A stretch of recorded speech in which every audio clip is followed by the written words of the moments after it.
it makes a huge difference because people will judge you by who you associate with. Nice. It's amazing. There's so many people who actually come through and they're like, well, I have 4,000 connections on LinkedIn, but they're all crap. These are all people who have no money. So you got to think of your LinkedIn as being like your Sunday church clothes. That's the way I would, preface it. Whereas Facebook is like your drinking buddies, right? You don't want to link in with your drinking buddies. I use that for professional purposes. And I'm very, very choosy about who I let into my LinkedIn profile. But it goes beyond that too. You want to make sure that you're actually talking to these people and you're providing some sort of content to them so that they listen to you, so that you have a voice out there and you're on top of it. Because what your competition's doing is that they're running around with a chicken with their head cut off, looking for what I call sex on the first date. And if you do get it, is that really a partner you want to be with for the rest of your life? Wow. What's so funny? The analogy. It's all these awkward, like, oh, well, yeah. So go ahead. Next question, Whitney. And Doc, sending them articles, how are you coming up with the content to send them other than sending them your book or things like that? Well, you don't have to have a book. There are websites out there that I like looking at, like the Real Deal. There's Zero Hedge I like. There's globestreet.com. And anything that sort of comes from authority figure where you can add a little bit of commentary. What I do is I say, hey, I agree with this guy except for this, this, and this, or I agree with this guy, but what he forgot is this, or I think this is a great article, this, and this, 2-3 sentences, and then just put the link in and send it out. Nice. So we're sending them this information, keep us going. What's after that? Okay, so after that, now you're starting to talk about a deal.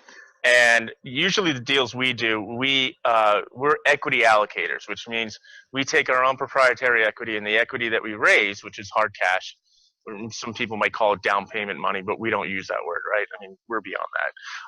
And we take that and we co-invest alongside other sophisticated operators who usually family offices. So once you have something teed up like that, or maybe it's a deal for yourself, you want to start talking to your investors about this. You want to start teasing them a little bit. You want to put out what we call a one-page teaser. If AJ can switch to that right now, maybe we can have a little talk. So I have this whole template here, which we'll be talking about at the event. But it talks about everything in one page that they need to know. And this is something that comes from you, and it's very focused on the investor. Usually people will see something, and it's like a 60-page offering memorandum.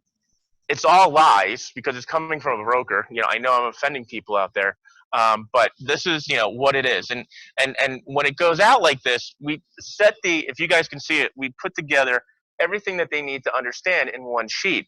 Now, anything more than this, you're just absolutely drowning and suffocating your investors. And you have to imagine that these people are all reading this stuff from their mobile device. Okay, so it has to be very nice and friendly. So what we do is I actually, and I'll get into it in a second, but I put all the information here, the fees, the terms, who to contact, and all that here. There's a link to a data room because nobody wants to see a bunch of numbers, right? They just want a bottom line. But if some of them are like engineers and very analysis paralysis type of people, you click to the data room.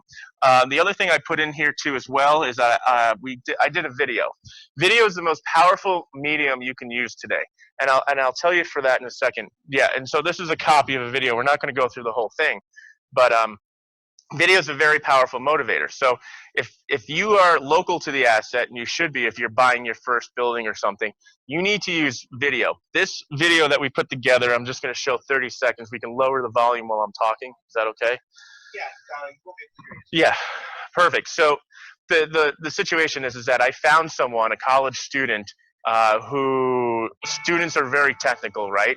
And so the point is that they will work for cheap. And this video here, everybody has a drone under the age of 30 today, I think.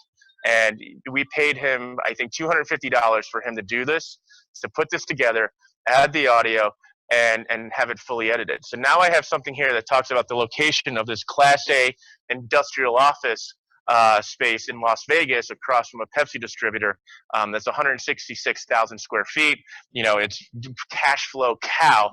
But I sit here and I'm actually going through the whole thing. I'm walking in it and I'm walking through it as if they're looking at the deal through my eyes. And video doesn't lie. You can doctor pictures and everything, and we've seen that before, but video does not lie.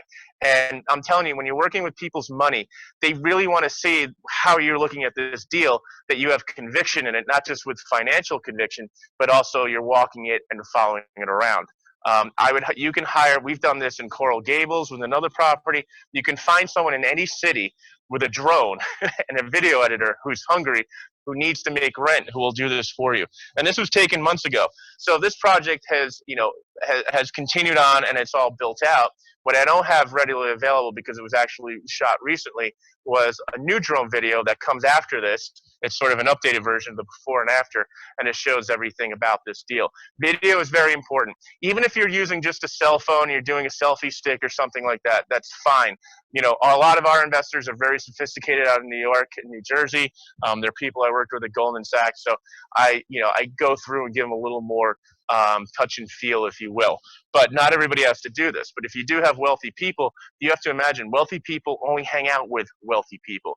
And this tear sheet, if you go back to it, AJ, if you go back to this tear sheet here, we'll talk to them about the terms of the deal, but it'll also be forwarded around, because these things will be forwarded. So you want to put it on here. And it's interesting because when you hyperlink this and a few other things, you see like, hey, I only sent this out to 100 people. How come there's 380 people who watch this with different URLs? Very interesting. Mm-hmm. And then people start to see and take you seriously, because perception is everything when you're raising money. And that even comes down to what you wear. Mm-hmm. Does that make sense? So over here, can I go over this real quick, because this is important. Yep. Over here, so I don't put here things that are very over the top. I have spent enough time talking to what we call retail investors that I know what they care about. If I put in 10,000, which you should never accept from anyone, by the way, you should never accept anything less than 50. And if you take anything less than 50, you deserve to be spanked. What it looks like, the return, the increase in their net worth. Okay, so at the end of 7 years, if they put in 100, they'll get back $235,000. And then also, this is like their, year one, $75,000, and at the end of year 7, then the projected NOI is $1.768 million per year. That's really good. So now people can say, well, if I put this much money into it, I can sort of figure out what it looks like, and it becomes a lot more easier for them to digest and a lot more palatable. Especially it'll pass the spouse test much easier, because they can put 2 and 2 together and say, okay, that's interesting. It talks about what you get, deadlines. Very, very, very important. If you don't put a deadline on there, you're done. You're done, because people today are just so busy. And one of the tricks I use is we tranche it out. So we'll say, all right, people who are first in get all the goodies. People who are second and third, it's like your third-class stewage, right? Yeah, you might get a HOPE certificate. You might get a cash flow note, which is essentially worthless, but you don't get to participate on the upside if the property is refinanced or sold. And that's really, really critical. Contact information, a little bit about us here.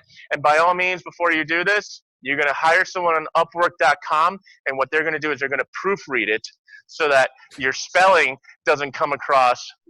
Every time I see something misspelled, I think the person who sent it to me is missing their 2 front teeth. I just automatically think they're homeless and they can't spell. Same thing with grammar. The grammar police is always out there. So you want to make sure this is done. It'll take you $10 to have someone proof this, and that's it. It talks about this. It talks about the area. It's really well put together. And this is how you get to the yes or no. Okay, the yes or no. Because on this sheet, there are links to things that they can find out more information for. And if they want to, they can go there, and it saves you from having to go back and say, oh, let me get you the spreadsheet, or let me do this. It's all in one.